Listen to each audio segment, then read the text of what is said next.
Magandang araw! Sama-sama tayong matuto sa Teacher Sal Learning Resource Channel. Third Periodical Examination Reviewer in Makabansa 2. Panuto, basahin at unawain ng mabuti ang bawat tanong. Piliin ng titik ng tamang sagot. Alin sa mga sumusunod ang nagpapakita ng kabuhayan ng isang pamilya?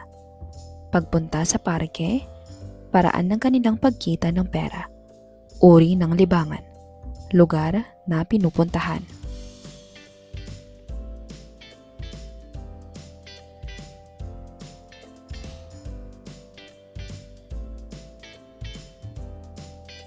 Ang tamang sagot ay B. Paraan ng kanilang pagkita ng pera. Kung ang isang tao ay nagtatanim ng mais at gulay, siya ay kabilang sa anong sektor? A. Industriya, B. Serbisyo, C. Agrikultura, D. Transportasyon.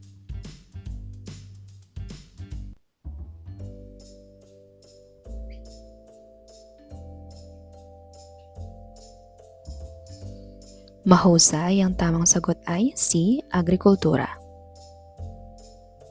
Alin ang produktong direktang nagmumula sa pagsasaka? A. Telepono, B. Gatas, C. Palay, D. Sapatos.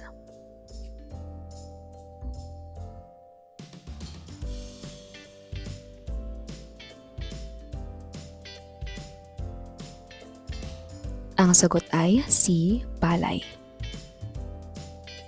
Ano ang tawag sa manggagawang nagbubungkal ng lupa at nagtatanim ng pananim?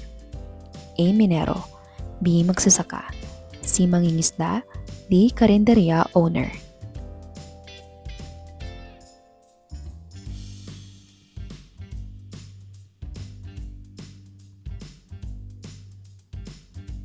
Ang sagot ay B. Magsasaka.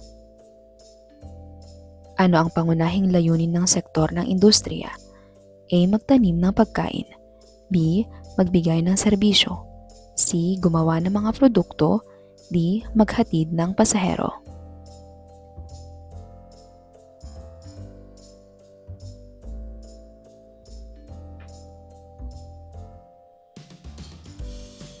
Ang tamang sagot ay C. Gumawa ng mga produkto. Alin sa mga sumusunod ang halimbawa ng serbisyong pangkalusugan? A. Guro, B. Nurse, C. Driver, D. Mekaniko.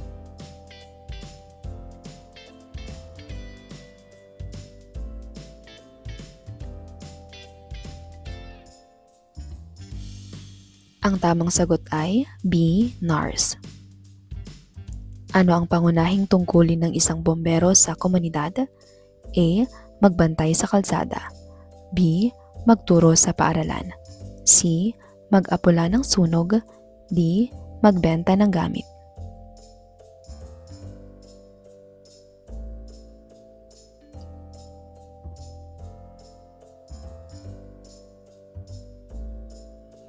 Ang tamang sagot ay C. Mag-apula ng sunog. Alin ang kabilang sa serbisyong pang-edukasyon? A. Tanod, B. Guro, C. Pulis, D. Driver.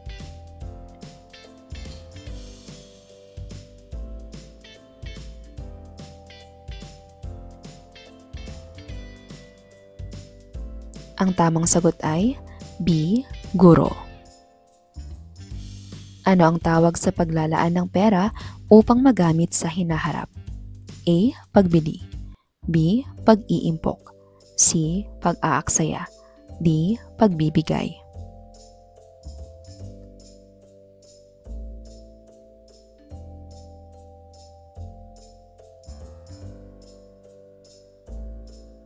Mahusay, ang tamang sagot ay B. Pag-iimpok. Para saan ginagamit ang alkansya? A. Lalagyan ng laruan, B. Lalagyan ng lapis, C. Lalagyan ng ipon, D. Lalagyan ng pagkain.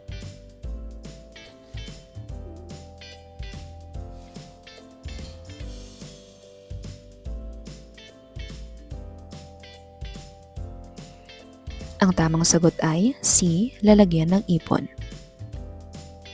Bakit mahalaga ang agrikultura sa isang pamayanan? A. Dahil nagbibigay ito ng aliwan. B. Dahil nagbibigay ito ng pagkain. C. Dahil gumagawa ito ng sasakyan. D. Dahil nagbebenta ito ng laruan.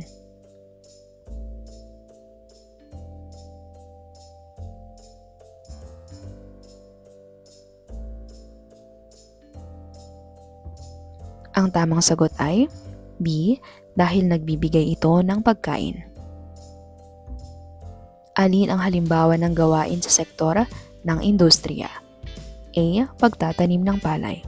B. Paggawa ng mesa. C. Pangingisda.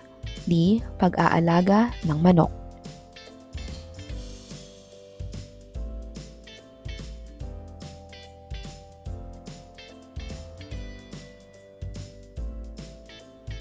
Ang tamang sagot ay B. Paggawa ng mesa.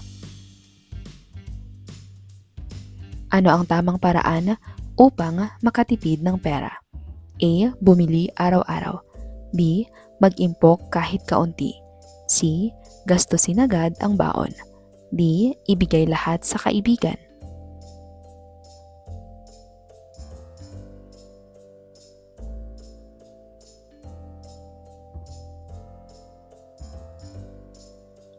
Mahusay, ang tamang sagot ay B. Mag-impok kahit kaunti.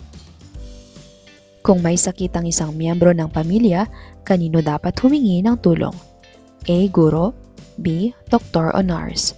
C. Tanod. D. Driver.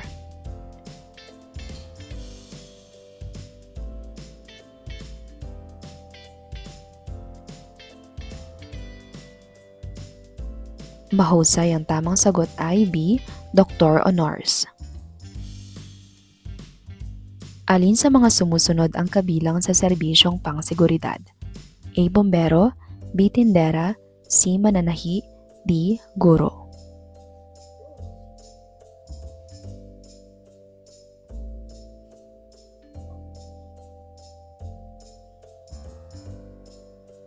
Ang tamang sagot ay A. Bombero.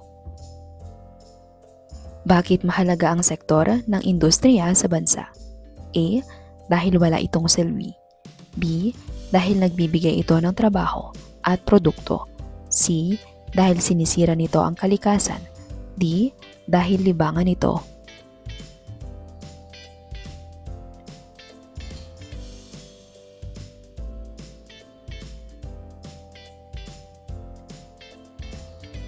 Ang tamang sagot ay B.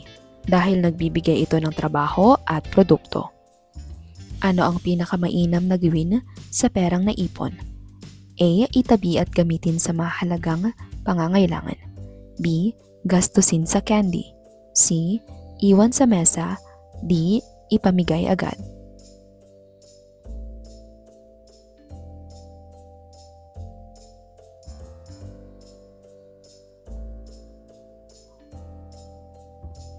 Ang tamang sagot ay A. Itabi at gamitin sa mahalagang pangangailangan. Alin ang halimbawa ng serbisyong pangtransportasyon? A. Ospital. B. Paaralan. C. Jeepney. D. Aklatan.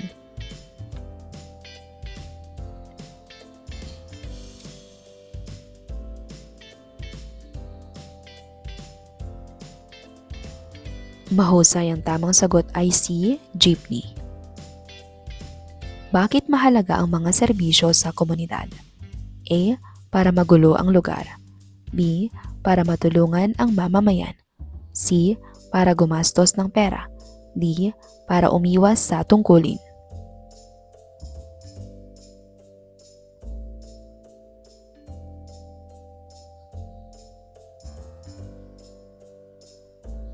Ang tamang sagot ay B.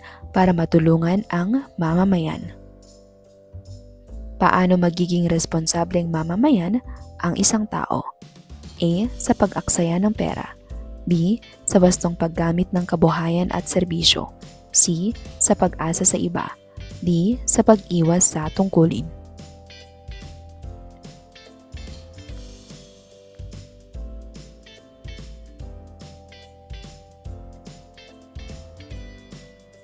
Ang tamang sagot ay B, sa wastong paggamit ng kabuhayan at serbisyo. Bakit kailangang magtulungan ang agrikultura at industriya sa komunidad? A. Para dumami ang basura. B. Para masira ang kapaligiran. C. Para matugunan ang pangangailangan ng tao. D. Para maging magulo.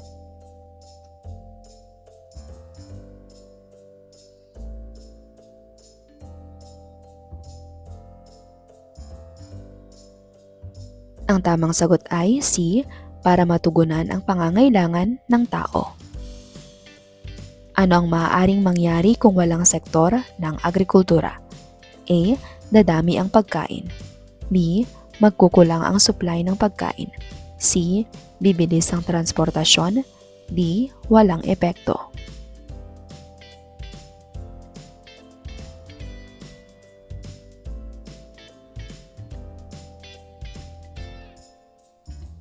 Ang tamang sagot ay B. Magkukulang ang supply ng pagkain. Paano nakatutulong ang pag-iimpok sa pamilya? A. Nagdudulot ng problema. B. Nakatutulong sa paghahanda sa pangangailangan. C. Nagiging sanhi ng away. D. Nagpapahirap.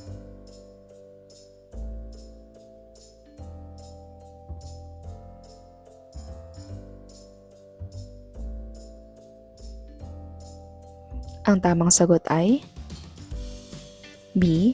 Nakatutulong sa paghahanda sa pangangailangan. Ano ang nararapat gawin kung kulang ang kita ng pamilya? A. Mag-aksaya. B. Magplano at magtipid. C. Gumastos pa. D. Iwasan ang trabaho.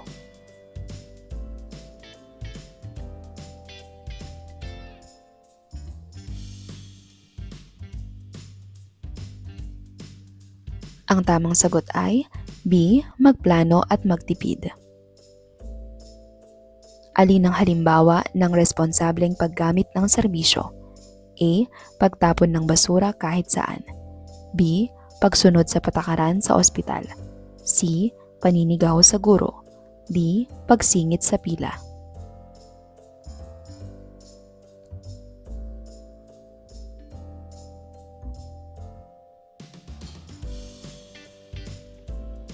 Ang tamang sagot ay B. Pagsunod sa patakaran sa ospital.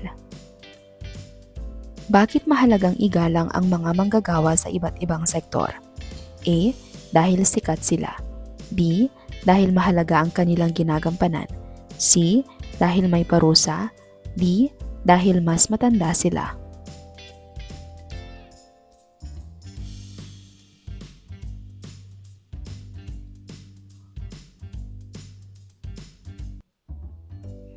Mahusay, ang tamang sagot ay B. Dahil mahalaga ang kanilang ginagampanan. Paano maipapakita ang pagpapahalaga sa kabuhayan ng iba? A. Panlalait. B. Paggalang at pakikiisa. C. Pag-iwas sa kanila. D. Pagtatawa.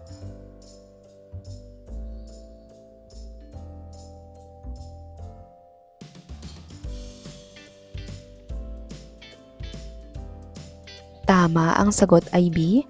Paggalang at pakikiisa. Ano ang maaaring mangyari kung walang serbisyong pangkalusugan? A. Lalakas ang lahat. B.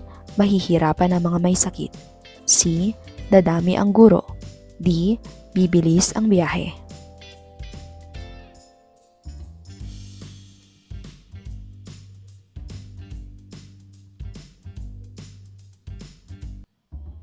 Mahusay, ang tamang sagot ay B. Mahihirapan ang mga may sakit. Bakit mahalagang malaman ang iba't ibang kabuhayan at serbisyo sa komunidad? A. Para malito. B. Para maunawaan ang takbo ng komunidad. C. Para umiwas sa trabaho. D. Para gumastos.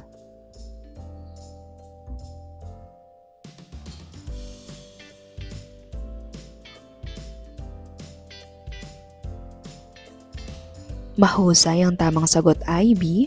Para maunawaan ang takbo ng komunidad. Ano ang pinakamahalagang aral tungkol sa kabuhayan at serbisyo? A. Umasa sa iba. B. Pahalagahan at gamitin ng wasto. C. Iwasan ng tungkulin. D. Maghintay ng tulong.